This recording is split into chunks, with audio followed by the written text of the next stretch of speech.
Hello, all my classmates, and welcome to my podcast about The Giver.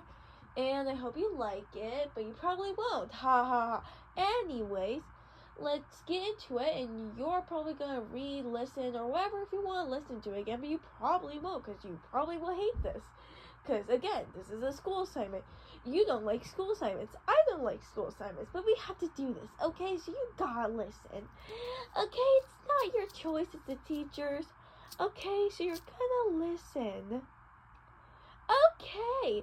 Anyways, let's start. Ha ha ha ha ha. Okay, so we're going to, just a quick thing. We're going to do this by chapter 1, chapter 5, chapter 10, chapter 15, and chapter 20. And then we're going to talk about chapter 23. Okay? Okay. So, the story takes off in this utopia thing where everyone has an assigned role. Like, you get assigned a wife, a kid, a job, a name, everything. So, so it starts off with this character named Jonas starting to feel frightened, but he doesn't know why. But he says that frightened means something else, but he doesn't really know what it means. He said frightened was the way he felt a year ago when he unfurled an aircraft overflowed the community twice. Yes, so an aircraft overflowed a community twice, but he didn't know why, because normally only one goes. So it probably broke a rule.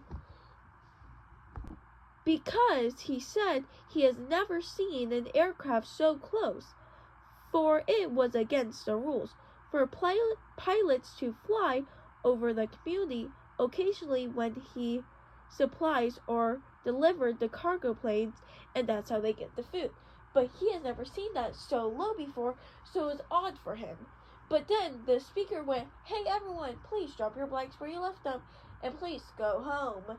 So something might have happened for that to happen. Okay? Okay, and then Jonas goes home, and every single day, their family, or every single family, has to talk about their day. So Jonas, his parents, and his little sister, Lily, talk about their day. Lily talks about how a bunch of people from a different utopia came and did different rules from theirs, and she thought that was weird. But her parents reassured her that's just how it goes and all of that, blah, blah, blah. And, what Jonas's father broke a rule saying he works at like this child place where you have to train a child so they can get executed for the parents, or like, hey, so now you're a parent, right? So here's the kid, and we already picked out a name for them, but only the parents can say their name, not the caretakers. But Jonas's dad, a caretaker, said his name multiple times because they said this child the child was gonna get released.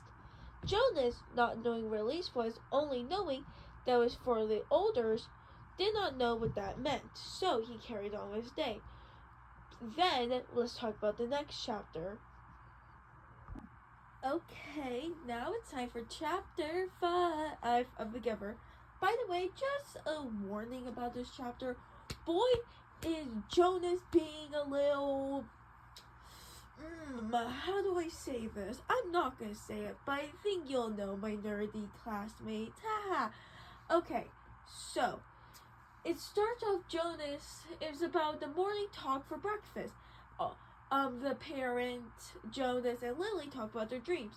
Jonas thinking he never really has dreams, but his dream yesterday night was very weird. So Lily talks about her dream, and Jonas has to talk about his dream. And he says he has dreamt about a girl. A girl, and he's bathing the girl. Yeah, I told you this would be weird. I'm sorry. Okay, so Jonas is bathing this girl in his dream, and his parents like, okay, how'd that make you feel? He said, good. And his parents are like, okay, like this is a completely normal thing for a teenage boy. Ha! Okay. So after that, he has to, go to school. Okay, and Jonas, oh my god. Jonas normally hears these announcements about taking your pills and all that, but Jonas extremely ignores them because he does not know what that flippin' mean is. And so his mother talks to him about, hey, you have to take these pills soon because we're growing up. Me, your father, and Lily all need to do it. Lily doesn't need to yet, but you do, so you have to. So, oh my god.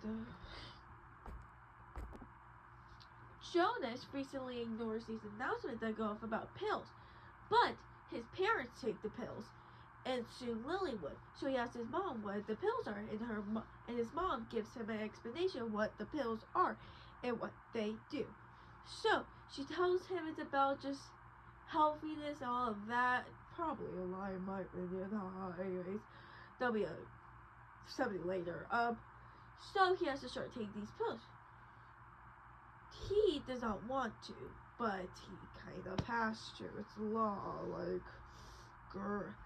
So he has to, and also by the way, they put away all their plates.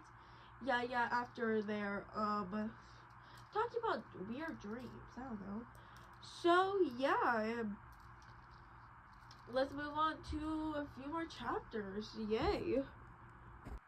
Alright, now we're going on chapter 10. Okay. So first, Jonas, let's just get a little review. Jonas is now the giver. Jonas was at his ceremony for the 12s where you get your job. And wow, he's now the giver / the owner of this utopia, or the person that makes all the rules, yada. So, he's now the giver and he's going to be spending time with the giver. So in this chapter, he will be going to the giver. So he goes to the giver, he sees this lady that's like, okay, what's your name, yada. He goes inside and he talks to the giver. And the giver and him talk for a little bit, and the giver says, hey, I will give you some memories about life. And he's like, but I already have all the memories I need. And then the giver's like, have you ever heard of trees? No. Water? Trees? No. And he's like, what's snow? And then there's like, okay, let me show you. And he does this thing where he just like gives Jonas the memories, and Jonas takes them somehow, and it's weird to him, but that's kind of a consequence to him because he has to stop taking the pills. He's been taking them now for a long time because chapters away. So that means the giver and Jonas are now like teaming. Okay, so now Jonas has been hanging out with the giver for a very long time now, but now we're in chapter 15. The giver is ready to show Jonas a memory that's very, very, bloody, gory. So it's about war. He's in war. Dun, dun, dun. So yes, Jonas is now in war, and he sees a bunch of people dying, calling out for their mom, and just a bunch of blood, blah, blah. And you can guess that it's very traumatized for, Jonas. So, after the thing, Jonas gets out, he's like, what the heck was that? And then the giver explains to him what it was. So Jonas talks to the giver about it, and he says, oh, okay. And he also talks to him about release. But the giver cannot give Jonas release. They thought it was a choice, but it's not. Okay, now in chapter 20, the giver tells Jonas what release is. You guys might be wondering, what is release? Well, Jonas finally finds that out. It's where that you die. Yes.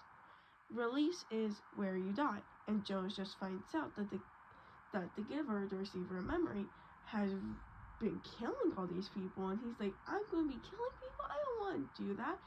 And remember that baby you were talking about? Yeah, he's going to get released. So, the giver is like threatening Jonas, and Jonas doesn't like that. And Jonas is like, okay, I'll kill a bunch of people, like kind of to annoy him. And Jonas is now thinking of running away. So, we're going to be also talking about chapter 1, 2, and 3, chapter 20, okay? So, he runs away with Jonas. Wait, not Jonas, I'm so sorry. He runs away with the baby, okay? And then, they both run away because he doesn't want the baby to get released. So they both run away very sneakily because guards and all that. And it works. Somehow it works. So then, Jonas is like, yay, it worked. But then they're realizing, oh no, we're starving. We have no food. And the baby's crying also. So they have to like hunt for food. Jonas and the baby are kind of crying because they have no resort because they have ran away. And then when they were at the place, they only took a little bit of food, not a lot. So it's kind of a big deal. So they both are like, what are we going to do? So they start trying to hunt for food. And it doesn't really work out as they planned. So then they're just trying their best to survive. And then, okay, now we are on the last chapter. Jonas and Gabriel are cold, and the baby, Gabriel, might die. So they're trying to find warmness because it's really cold, and they don't know what to do. But then they go uphill, kind of really hard for Jonas's bike, but they go uphill, and Jonas has a memory, remembers a memory of pretty lights, because the receiver memory / the giver shows him a memory about Christmas, kind of haha theming. So they see it, but Gabriel, the baby, doesn't really know and starts crying. But Jonas is trying to take in what he has because, well, you know, he has nothing else. So he does that. And he just sinks in for a moment, just for a bit. Okay? And then, for some reason, the story ends. Literally, it ends. So we get ended on a cliffhanger. How wonderful. And that was The Giver by Larry Sloaney. Thank you so much for listening to my podcast. And now we are done. That's it. Goodbye. Yay.